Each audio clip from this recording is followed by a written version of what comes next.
Hello everybody, welcome to Lifting the Lamp. This is a new YouTube channel. It's a spiritual YouTube channel, a channel on which I will talk to you about a range of different topics, from spiritual practices that you can do to self-actualize, to discover your true purpose in life, but also discover what you really are underneath the personality. And I'll teach about techniques that will allow you to see past the various layers of illusion in existence, to get at the truth and understand the true nature of reality. And I'll teach practices which give you other forms of gnosis, of insight, of direct knowledge into the spiritual nature of things and the deeper nature of things.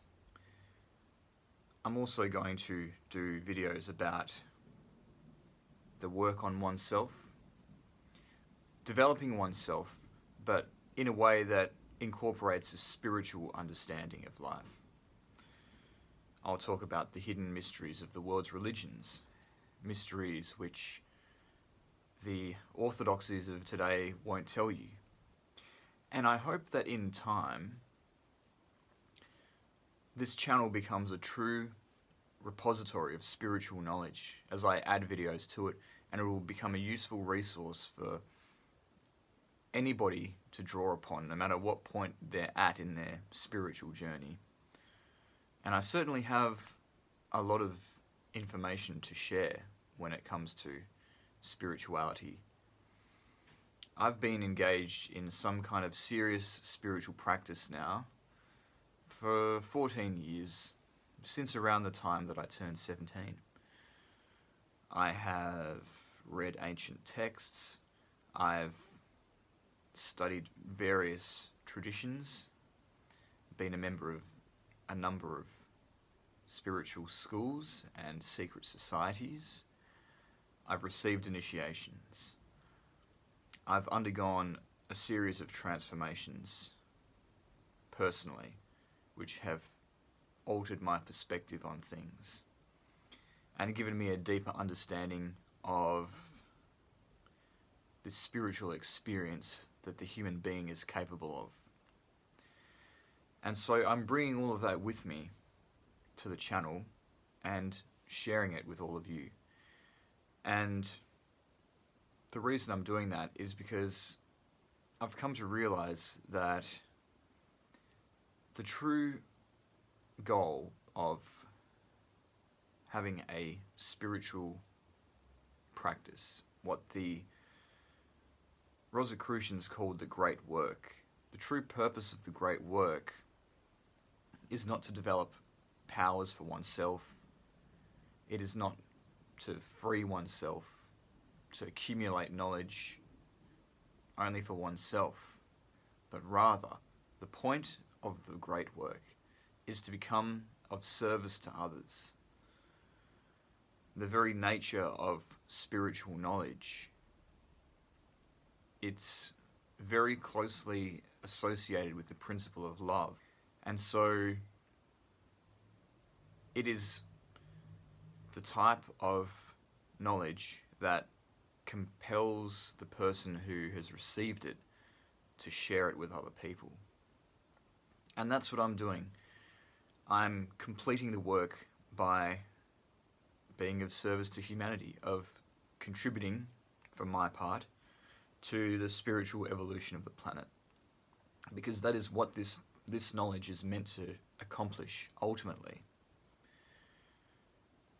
On a society-wide scale, if applied, this knowledge would lead to a global shift in consciousness. But on the individual scale, it is profound enough. And you will see as you put the practices into effect that I talk about here, how transformative it can even be on that scale. But from the individual scale, the whole world can change if the individual changes. just as I have changed because of this knowledge, and I am now sharing it in a public setting, on a public platform. And it might come as some surprise to some of you to hear that I'm so spiritual, that I have these thoughts, that I have these interests, and that is by design. I've been very private about my spirituality, kept it very close to my chest for most of my life, because it was necessary at the time to keep silent, to keep that part of my life hermetically sealed and separate from the other parts of my life. But that's not the case anymore. There was a necessity for privacy then, but there is a different necessity now, and it is the necessity that I go public with my spirituality, and I share it with other people. For the reasons that I've already outlined, there's certainly reasons to do with my own personal growth, the stage that I'm at in the journey in my own right, but there's other reasons too why I have chosen to begin this channel now. And it's to do with the state of the world. It's undeniable that these are dark times that we're living in now. As I record this, we are in the midst of a global pandemic. The country that I'm in has entered a recession.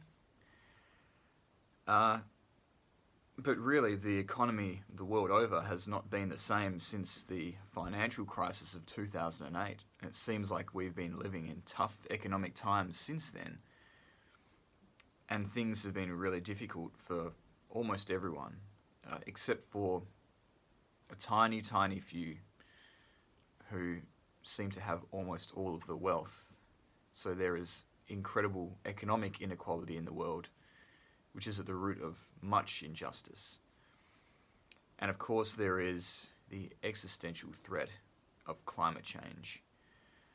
And that will bring on some massive earth changes in the years to come and the decades to come. Unless we really turn things around in a radical way over the next 10 years or so. And of course there's a moral crisis that faces us as well. The society that we live in now has changed. Where before we valued things such as cooperation and solidarity and being reasonable and decent to each other, that's not the case anymore. It seems like everyone is just out for themselves, and we're more willing to be aggressive towards one another and to walk over one another for the smallest of personal gains. And that's a problem. It shows that we've lost our connection with each other, and that we've also lost a sense of higher values. We seem to only value two things in our society today: money and self-interest. And so we're faced with all of these crises, and something needs to change in the world. There's so much darkness. We need more people to be sharing solutions, to be sharing a way out of that darkness back to some kind of light again. And so that's why I feel that I can no longer wait to share this knowledge that I have with other people. And I hesitated to go public with my spirituality for a long time because I always thought I would change things in a different way. You've probably gathered by now that I have a sense of calling or mission in life. Like I want to leave the world a better place than when I entered it. And there's a few people who have that feeling, that call, and I'm one of them. And for a long time, I thought that the way that I would do that would be through politics. So politics is my other great passion in life. So for many years, I was a political activist.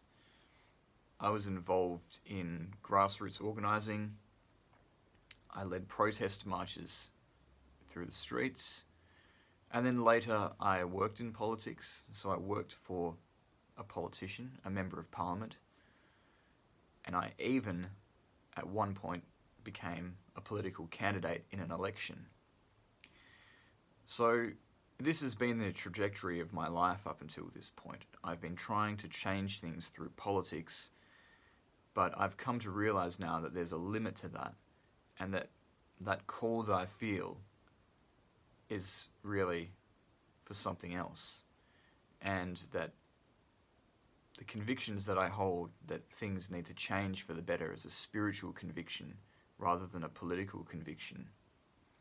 And politics is still important to me. I still feel a sense of engagement with society, but I just understand that it is a deeper spiritual conviction that has always motivated my desire for social change. And fundamentally,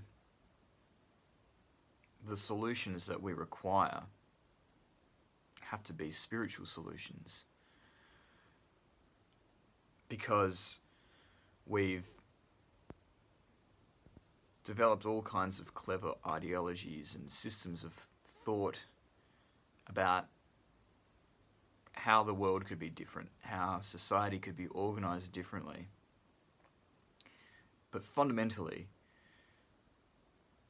just having different ideas or different agendas is not going to be the thing that allows us to transform society in the way that it needs to transform, because every system of thought can be twisted to serve nefarious ends. But a true moral understanding must come from a sense of deeper connection with other people and a sense of valuing the inherent dignity of human life and the lives of the other creatures of the biosphere, for that matter. And that is something that spirituality gives us. And that moral crisis that I mentioned earlier, that loss of value, that loss of understanding how to interact with other people in a way that is good and just, that comes down to a kind of spiritual sickness that people have. And it is at the heart of this structural inequality and the structural injustice that permeates everything. Yes, there are material conditions, but human beings can use material conditions one way or the other. And if we have a dysfunctional way of interacting with one another, if we have dysfunctional attitudes and intentions, then we will reproduce dysfunctional systems in the world in which we live, and that's what we'll create. So we really need to get back to basics. We need to ultimately rediscover that connection. That is what is really at the root of spiritual practice. Reconnecting with other people, reconnecting with the universe that we inhabit, reconnecting with ourselves, with what we truly are, because we're so alienated that we don't even know what we truly are. And that's a big part of the reason why we suffer, and we take that suffering out on other people instead of trying to resolve it. And the knowledge that I share on this channel will help to take some of that away and help us to start to move towards a better way of being. So that's really what I hope to achieve with this channel. I know that I'm not going to reorganize all of society on this channel, but I can at least take us back to basics. Anybody who wants to listen can discover how to go back to that inner light. And that's what I'm doing. I'm trying to provide some light in a dark world. I'm lifting the lamp. I'm sharing the light of my own consciousness, and I'm encouraging anybody who wants to learn how to let their light shine as well, because there's enough darkness in the world already. It's become dark enough. So that is why I'm here, and I look forward to this journey that we're on together, and I look forward to uploading more content for you in the future. So thank you for listening.